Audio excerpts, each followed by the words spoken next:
ગુજરાતભરના તાજા અને સચોટ સમાચાર મેળવવા માટે અમારી રાષ્ટ્રીય સમાચાર ચેનલને સબસ્ક્રાઇબ કરો અને બેલ આઇકન પર ક્લિક કરો। સુરતના પાંડેસરા વિસ્તારમાં ઝાડા ઉલટીના માસૂમ બાળકીનું મોત નીપજ્યું છે।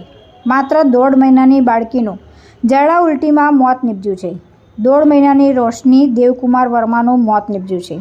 છેલ્લા 12 કલાકથી બાળકીને ઝાડા ઉલટી થતા હતા, જેથી બાળકીને તાત્કાલિક સારવાર અર્થે ખસેડાઈ હતી, જ્યાં સારવાર દરમિયાન રોશનીનું મોત થયું હતું।